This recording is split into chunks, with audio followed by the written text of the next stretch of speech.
안녕하십니까? 회계기준원입니다. 이번 스마트 강의에서는 한국채택국제회계기준 제1012호 법인세의 2021년 개정 내용인 단일 거래에서 생기는 자산과 부채에 관련되는 이연법인세에 대해 말씀드리겠습니다.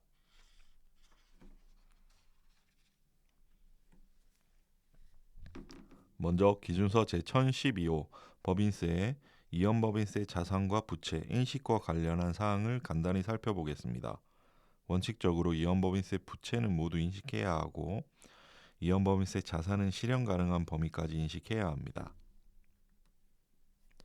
다만 이연법인세 자산 부채를 인식하지 않을 수 있는 예외 조건이 있는데 이번 강의에서는 이연법인세 자산 부채 최초 인식 예외와 관련된 2021년 개정 사항을 설명드리겠습니다. 개정 전 기준서는 자산 또는 부채가 최초로 인식되는 거래가 사업 결합 거래가 아니고 거래 당시 회계이익과 과세소득 또는 세무상 결손금에 영향을 미치지 않는 거래의 경우 이연법인세 자산과 부채를 인식하지 않도록 하는 최초 인식 예외를 규정하였습니다. 이러한 최초 인식 예외를 규정한 이유는 최초 인식 예외를 규정하지 않는다면 사업 결합이 아니며 회계이익과 과세소득에 영향을 미치지 않는 거래의 경우 최초 인식 예외 규정이 없다면 기업은 이연법인세 부채나 자산을 인식하고 자산이나 부채의 장부 금액을 동일한 금액만큼 조정하게 되는데 그러한 조정은 재무제표의 투명성을 저해할 것이기 때문입니다. 따라서 법인세 기준서는 최초 인식 시점 또는 그 이후에 그에 따른 이연법인세 부채 또는 자산을 인식하지 않도록 하였습니다. 이러한 상황에서 2019년도부터 적용된 리스 기준서에 따라 리스 이용자는 사용권 자산과 리스 부채를 인식하게 되었습니다. 리스 이용자가 사용권 자산과 리스 부채를 처음으로 인식할 때 세무 기준액과의 차이로 가산할 일시적 차이와 차감할 일시적 차이가 동시에 동일한 금액으로 생기는 경우가 많이 발생하였습니다. 이런 상황에서 최초 인식 예외 규정을 적용하여 이연법인세 자산 부채를 인식하지 않거나 반대로 최초 인식 예외 규정을 적용하지 않고 이연법인세 자산 부채를 인식하는 등 회계 처리가 실무에 혼재되어 있었고 이 문제를 해결하기 위하여 단일 거래에서 생기는 자산과 부채에 관련되는 이연법인세와 관련하여 법인세 기준서를 개정하였습니다.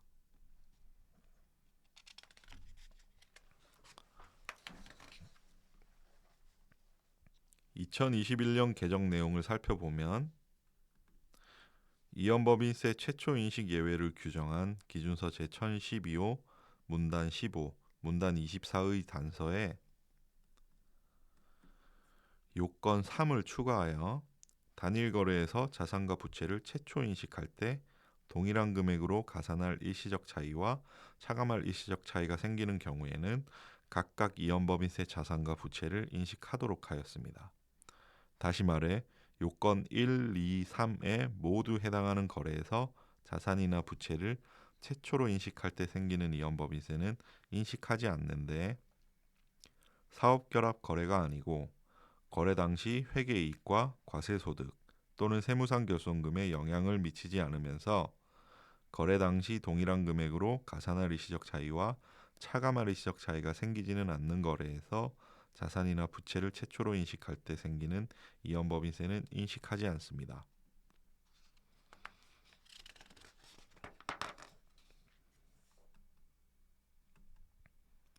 (2019년) 시행된 리스 기준서로 인해 법인세 기준서를 왜 개정해야 하는지 좀 더 자세히 살펴보겠습니다.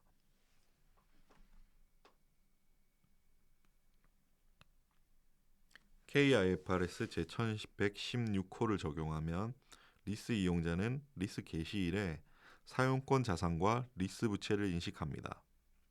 리스 자산과 리스 부채를 처음 인식하는 시점에 일시적 차이가 생기는지를 평가해야 하는데요. 이때 세무상 리스 자산과 리스 부채에 기속되는 금액을 식별하여 리스 자산과 리스 부채의 세무 기준액을 산정합니다. 일부 국가에서는 리스료를 지급할 때 리스료에 대하여 세무상 공제를 받을 수도 있습니다. 이러한 상황에서 기업은 그 세무상 공제가 어느 항목에 기속되는지를 판단해야 합니다. 즉, 리스 자산에 관련되는지, 다시 말해 세무상 공제가 리스 자산 감가상각비와 이자 비용에서 생기는 것인지, 아니면 리스 부채에 관련되는지, 다시 말해 세무상 공제가 리스 부채의 원금과 이자 상환에 관련되는지를 판단해야 합니다. 현행 법인세법에서는 금융리스가 아닌 경우 사용권 자산 중 리스 부채 최초 측정 금액 해당 부분은 송금으로 인정되지 않고 리스료는 리스 기간에 걸쳐 정액 기준으로 송금 산입하도록 하고 있으므로 세무상 공제는 리스 부채의 상환과 관련된다고 판단할 수 있습니다. 금융리스인 경우에는 사용권 자산 중 리스 부채의 최초 측정 금액 해당 부분은 송금 인정되며 리스료는 기업회계 기준에서 정하는 바를 따르고 있기 때문에 세무상 공제는 리스 자산과 관련된다고 판단할 수 있습니다. 성급 리스료의 경우에는 금융리스인 경우 기업회계 기준에서 정하는 바를 따르거나 금융리스가 아닌 경우에는 리스 기간에 걸쳐 정액 기준으로 송금 산입됩니다. 두 가지 경우 모두 결과는 같으므로 세무상 공제가 리스 자산에 관련된다고 판단할 수 있습니다.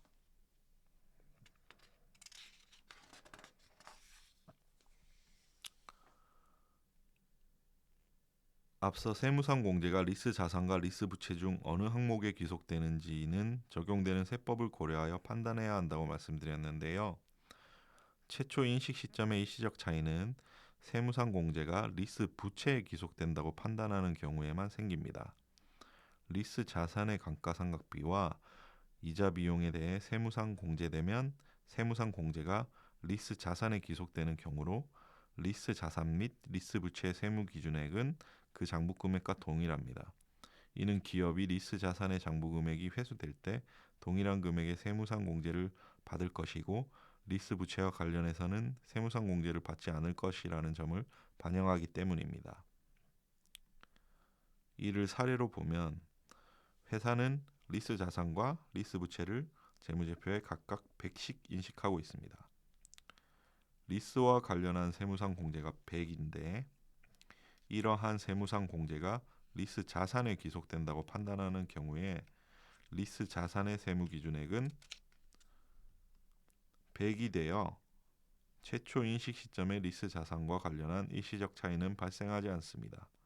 리스 부채의 경우 부채의 세무 기준액은 장부 금액에서 미래 세무상 공제될 금액을 뺀 금액이기 때문에 회계상 장부 금액 100에서 미래 세무상 공제될 금액인 0을 빼면 세무 기준액이 100이 됩니다.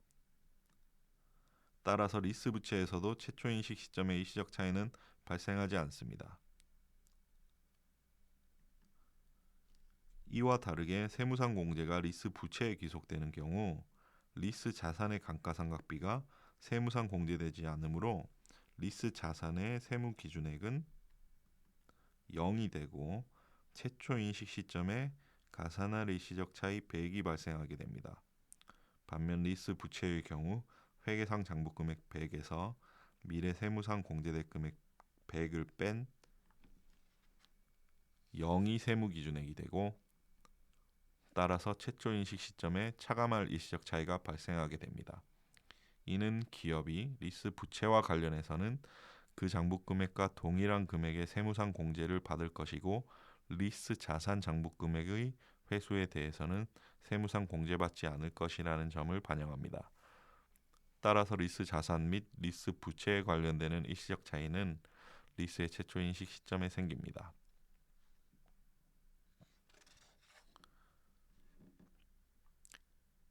이 개정 내용은 2023 회계연도부터 적용하되 조기 적용할 수도 있습니다. 경과 규정으로 비교 표시되는 가장 이른 기간의 시작일 2022년 1월 1일을 기준으로 리스 및 사후 처리 의무와 그 밖의 거래를 구분하여 적용합니다. 비교 표시되는 가장 이른 기간의 시작일 2022년 1월 1일에 이미 존재하는 사용권 자산과 리스 부채 그리고 사후 처리 및 복구 관련 부채 및 이에 상응하여 자산 원가의 일부로 인식한 금액에 관련되는 모든 차감할 일시적 차이와 가산할 일시적 차이에 대해 이연법인세 자산 부채를 인식하여야 합니다. 이때 최초 적용 누적 효과를 그날의 이익잉여금 또는 자본의 다른 구성 요소의 기초 잔액을 조정하여 인식하도록 합니다. 사용권 자산과 리스 부채, 사후 처리 및 복구 관련 거래가 아닌 그 밖의 거래의 경우 2022년부터 점진적으로 적용합니다.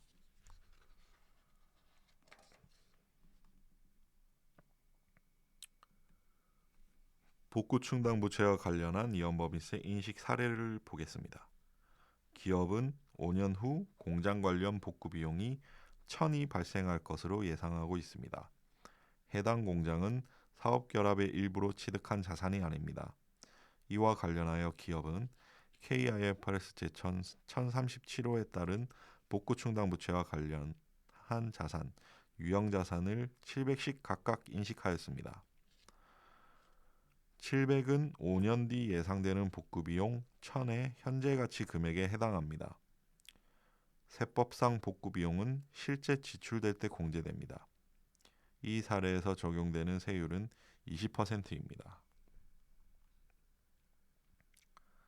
복구 충당 부채는 향후 지출 시 공제되어 장부 금액에서 미래 세무상 공제될 금액을 뺀 금액인 세무 기준액이 0이고 관련 자산은 향후 공제 가능하지 않으므로 세무 기준액이 0입니다.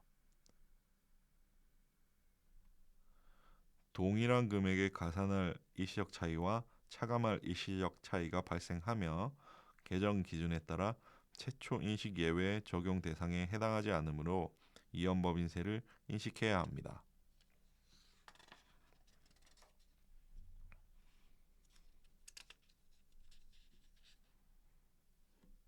다음으로 리스 거래와 관련한 이연법인세 인식 사례를 알아보겠습니다. 회사는 잔존 내연 연수가 40년인 건물을 5년간 리스하기로 계약을 체결하였고 리스료는 매년 말 100씩 지급합니다. 리스 개시일에 총 리스료 500의 현재 가치인 435를 리스 부채로 인식하였고 리스 부채 해당액 435와 개시일 전에 지출한 리스 개설 직접 원가 5, 성금 리스료 15를 더하여 사용권 자산을 455로 인식하였습니다. 이 사례에서 적용되는 세율은 20%로 가정합니다. 이때 세법상 리스료는 리스 부채를 지급할 때 그리고 리스 개설 직접 원가는 지출할 때 공제됩니다. 성금 리스료의 경우 법인세법에서 해당 리스가 금융리스인 경우 기업회계 기준에서 정하는 바에 따르고 금융리스가 아니라면 리스 기간에 걸쳐 정액 기준으로 송금 산입된다고 규정합니다. 이 사례에서는 금융리스가 아니므로 리스 기간에 걸쳐 정액 기준으로 송금 산입됩니다.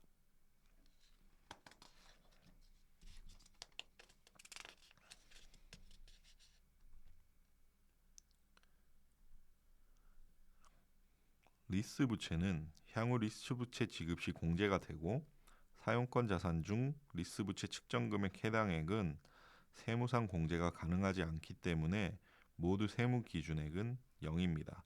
따라서 일시적 차이가 발생하게 됩니다. 사용권 자산에 포함된 리스 개설 직접 원가는 세법상 지출 시에 이미 공제되었으므로 세무 기준액은 0입니다. 반면 성금 리스료는 향후 정액 기준으로 리스 기간에 걸쳐 공제되므로 일시적 차이가 발생하지 않습니다.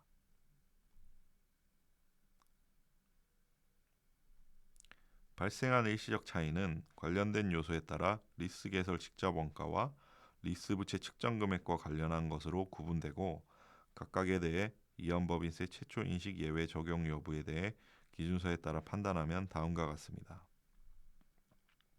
두 경우 모두 사업 결합 거래에 해당하지 않아 첫 번째 요건을 충족합니다.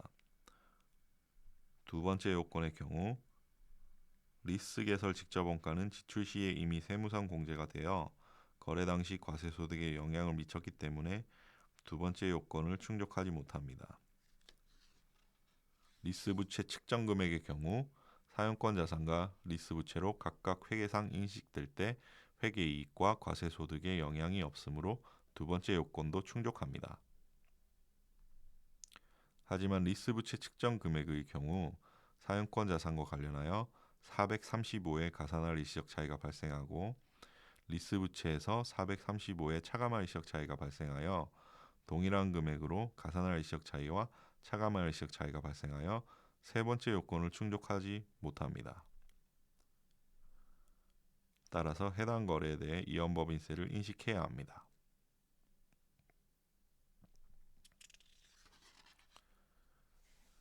지금까지 단일 거래에서 생기는 자산과 부채에 관련되는 이연법인세에 대한 법인세 기준서 개정 사항을 말씀드렸습니다.